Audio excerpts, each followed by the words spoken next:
छोटा सा तिनका दिल को छू लेने वाली कहानी। एक सेठ जी ने शहर के बाहर एक आलीशान कोठी बनवाई। उसमें उनकी कोठी के आगे बहुत बड़ा व सुंदर बगीचा था। बगीचा बड़े और फलों वाले पेड़ों से घिरा हुआ था। सेठ जी ने बगीचे की देखभाल के लिए 2 माली नौकरी पर रख लिए थे। वे दिन भर फूलों के पौधों की देखभाल करते, उनमें खाद डालते, पानी डालते रहते। हवेली सालों से बंद पड़ी थी, लेकिन सेठ जी के आने से उस हवेली की तो जैसे किस्मत चमक गई। साथ ही बगीचे की सुंदरता भी बढ़ती गई। इससे सभी पेड़ और फूलों के पौधे बहुत खुश थे। अपनी सुंदरता पर बहुत घमंड में रहते थे। उन्हें देखकर सभी उनकी तारीफ करते थे। इन्हीं पौधों के बीच एक तिनका उगाया था। जब वह तिनका थोड़ा सा बड़ा हुआ तो उसे वहाँ के पौधे और पेड़ चिढ़ाने लगे। एक पौधे ने कहा, तुम ना तो सुंदर फूलों से सज सकते हो, ना ही तुम्हारे से कोई फल निकल सकता है, इसीलिए तुम किसी काम के नहीं हो। फिर यहाँ क्यों खड़े हो? यह सुनकर तिनका बोला, मुझे भी प्रकृति ने कुछ सोचकर ही बनाया होगा। किसी का मजाक नहीं उड़ाना चाहिए। लेकिन सभी पेड़ और पौधे मिलकर उसका मजाक उड़ाते रहते थे। उनकी बातों से बेखबर तिनका अपनी मस्ती में झूमता रहता था। उसकी जड़ें जमीन में बहुत मजबूत थीं, लेकिन उसका ऊपर का भाग थोड़ा सा ही निकला हुआ था। वह मजे से लहराता रहता।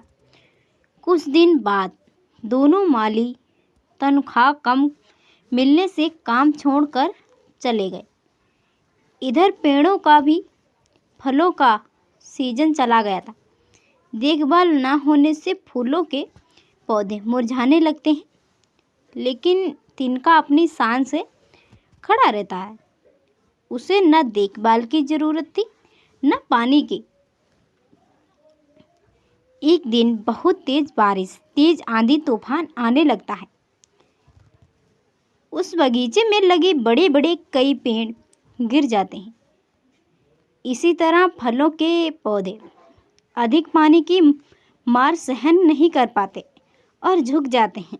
झुके हुए पौधों पर जब तेज पानी पड़ता है तो कई की डालियां टूट जाती हैं।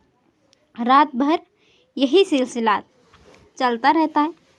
सुबह जब आंधी तूफान रुकता है तो सभी अपने हालात पर रो रहे थे। तभी एक गिरे हुए पेड़ ने कहा, देखो, हम अपनी अकड़ में जिस तिनके का मजाक उड़ाते थे, वो तो पहले की तरह खड़ा लहरा रहा है, क्योंकि वह ऊपर कम है और उसकी जड़ें अंदर तक हैं। दूसरे पौधों में भी बहुत शर्मिंदा हुए। उन्होंने तिनके से माफ़ी मांगी। यह सुनकर तिनका बोला, कभी किसी का कुछ छोटा नहीं समझना चाहिए। शायद भगवान ने तुम्हें दंड दिया है।